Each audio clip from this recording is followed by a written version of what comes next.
اعوذ باللہ من الشیطان الرجیم بسم اللہ الرحمن الرحیم الحمد للہ رب العالمین الصلاة والسلام علی اشرف الخلق محمد وآلہ الطیبین الطاہرین وعجل فرجہم۔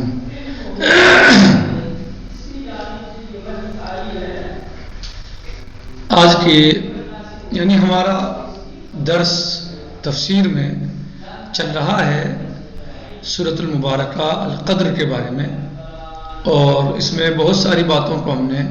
پڑھا اور سمجھنے کی کوشش کی، بہت سارے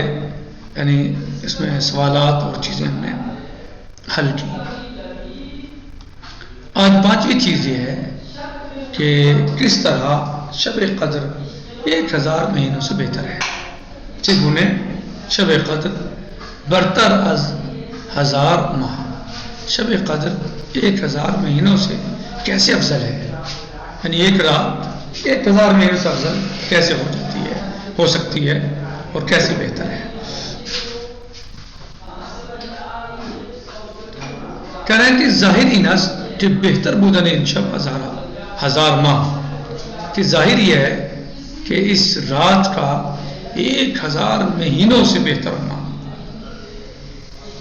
بخاطر ارزش عبادت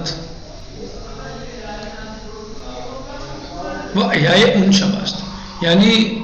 کیا ہے ظاہر کس وجہ سے؟ چونکہ اس میں اس قدر عبادت کا ہونا اور اس کا احیاء کرنا جو ہے یہ بہتر بناتا ہے، بہتر ہے اس رات میں عبادت کرنا اور اس کا احیاء کرنا، اس کی رات میں عبادت اور اس رات میں احیاء، شب قدر کا احیاء جو ہے وہ گویا یہ رات 1000 راتوں سے 1000 مہینوں سے بہتر ہو جاتی ہے، اس رات میں عبادت اور اس کا احیاء۔ وہ روایات فضیلت لیلۃ القدر و فضیلت عبادت عام کے در کتب شیعہ و اہل سنت فراوان است، ان معنی را کاملا تائید بکند، اور اس رات میں عبادت اور اس رات کا احیاء کرنے کے بارے میں، اس رات کے احیاء اس میں منانے کے بارے میں، اس میں عبادت اور اس رات کو دعاؤں اور استغفار، طلب مغفرت اور نمازوں اور دیگر جو اللہ کی اطاعت میں چاہے وہ صدقات ہوں، خیرات ہوں، نماز ہو یا دعائیں ہوں یا استغفار ہوں یا اور دیگر چیزیں ہوں، اس رات کو اللہ کی عبادت میں گزارا جائے۔ تو اس بارے میں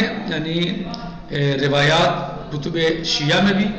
اور برادران اہل سنت کی کتابوں میں بھی بہت زیادہ پائی جاتی ہیں جو اس معنی کی تائید کرتی ہیں کہ شب قدر 1000 مہینوں سے بہتر ہے، اس میں تو قرآن کریم کی آیت ہے کہ 1000 مہینوں سے بہتر ہے، لیکن جو اس بات کی تائید کرتی ہیں کہ اس رات میں اطاعت کرنا اور عبادت کرنا 1000 مہینوں سے بہتر ہے۔ علاوہ برین اس کے علاوہ نزول قرآن در این شب، اللہ کی عبادت اور دعائیں اور نمازیں، استغفار اور دیگر صدقات وغیرہ، اس کے علاوہ یہ کہ نزول قرآن در این شب، قرآن کریم کا نزول اسی رات میں ہوا ہے، عبادات تو ہیں ہی، قرآن کریم کا نزول بھی اسی شب میں ہوا ہے، اسی رات میں ہوا ہے۔ وَالنُّزُولِ برکات وَالرحمتِ الہی درون، اور اللہ کی رحمتوں اور برکتوں کا نزول اس رات میں، سبب میں شبد، یہ سبب بنتا ہے اللہ کی رحمتوں کا نزول اور اس کی برکتوں کا نزول اس رات میں ہونا، یہ سبب بنتا ہے کہ از 1000 ماہ برتر و بالاتر باشد، کہ یہ رات 1000 مہینوں سے برتر و بالاتر، یہ رات 1000 مہینوں سے برتر اور بالاتر ہو۔ در حدیث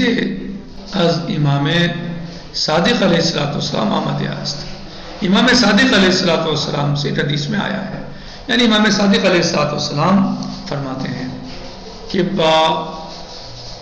علی بن ابی حمزہ صومالی فرمود، اس نے کہتے ہیں کہ فرمایا، اس نے پوچھا جی یعنی امام صادق علیہ السلام سے، یعنی روایت ہے کہ ابو حمزہ صومالی جو ہیں وہ یعنی راوی ہیں کہ فضیلت شب قدر در شب 20 یکم اور 20 سوم، یعنی شب قدر کی فضیلت کو 21ویں رات میں اور 23ویں رات میں طلب کریں، در ہر قدم، اور از این 200 رکعت نماز بجاور، یعنی اس رات میں شب قدر کو طلب کرو، اس کی برکتوں کو حاصل کرو، اور ہر ایک میں سے ان دونوں میں سے 100 رکعت نماز پڑھو، یعنی 100 شب 20 یکم میں، یعنی شب 21 میں، اور 100 رکعت نماز شب 23 میں، یعنی بجاور یعنی بجا لاؤ۔ امام علیہ السلام نے کیا فرمایا ابو حمزہ صومالی سے کہ شب قدر کو 21ویں اور 23ویں رات میں طلب کرو، یعنی اسے اس رات میں حاصل کرو، اور ہر شب میں ان میں سے شب 21 اور شب 23 میں 100 رکعت نماز 100 رکعت نماز بجا لاؤ۔ وہ اگر بتوانی، اور اگر کر سکتے ہو، ہر 2 شب رات تا طلوع صبح احیا بدا، اگر کر سکتے ہو، انجام دے سکتے ہو، تو ان دونوں راتوں کو صبح تک احیا کرو، ان میں عبادت کرو، اللہ عز و جل کی عبادت کرو۔ جی خیر، کہ امام علیہ السلام فرماتے ہیں کہ اگر ہو سکے کر سکتے ہو تو ان دونوں راتوں میں طلوع فجر تک یعنی صبح تک جو ہے وہ ان کا احیا کرو، اس میں ان راتوں میں اللہ کی عبادت کرو، اور دونوں راتوں میں ان میں غسل کرو اگر ہو سکتا ہو۔ ابو حمزہ کہتے ہیں کہ ابو حمزہ کہتے ہیں عرض کردم، میں نے ان امام علیہ السلام سے عرض کی، یعنی امام صادق علیہ السلام سے میں نے عرض کی، اگر نہ توانم استاد انعام نماز بخوانم۔ ابو حمزہ کہتے ہیں کہ اگر میں نہ کر سکتا ہوں، یعنی میں کھڑے ہو کے اس نماز کو نہ پڑھ سکتا ہوں تو کیا کروں؟ حضرت فرمود، یعنی امام صادق علیہ السلام نے فرمایا نشست بخوان، اگر تم کھڑے ہو کر نہیں پڑھ سکتے ان نمازوں کو تو بیٹھ کے پڑھو۔ پھر کہتے ہیں ابو حمزہ عرض کردم، میں نے عرض کی، اگر نہ توانم، اگر میں اس طرح بھی نہ پڑھ سکتا ہوں، فرمود، تو حضرت نے فرمایا در بستر بخوان، بستر پر پڑھو، بستر پر پڑھو۔ وہ معنی ندارت، بستر پر بھی کوئی معنی نہیں رکھتا۔ در آغاز شب خواب مختصری بکنی و بعد مشغول عبادت شبی، یعنی حتیٰ مثلا جو ہے شروع میں اگر جو ہے وہ تھوڑا سو بھی جاؤ اور پھر جو ہے وہ عبادت کو شروع کرو تو بھی کوئی مشکل نہیں ہے۔ و بعد مشغول عبادت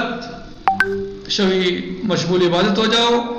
در ہائے آسمان در ماہ رمضان کو شود است، رمضان المبارک میں آسمان کے دروازے کھل جاتے ہیں۔ وہ شیاطین در غل و زنجیرند، اور شیاطین جو ہیں وہ زنجیروں میں جکڑ دیے جاتے ہیں۔ ماہ رمضان المبارک میں آسمان کے دروازے کھل جاتے ہیں اور شیاطین زنجیروں میں جکڑ دیے جاتے ہیں۔ وَأَعْمَالِ مومنین، اور مومنین کے اعمال مقبول است۔ مولا عز و جل اللہ سبحانہ و تعالی مومنین کے اعمال کو قبول فرماتا ہے، اللہ سبحانہ و تعالی مومنین کے اعمال کو قبول فرماتا ہے۔ صحیح؟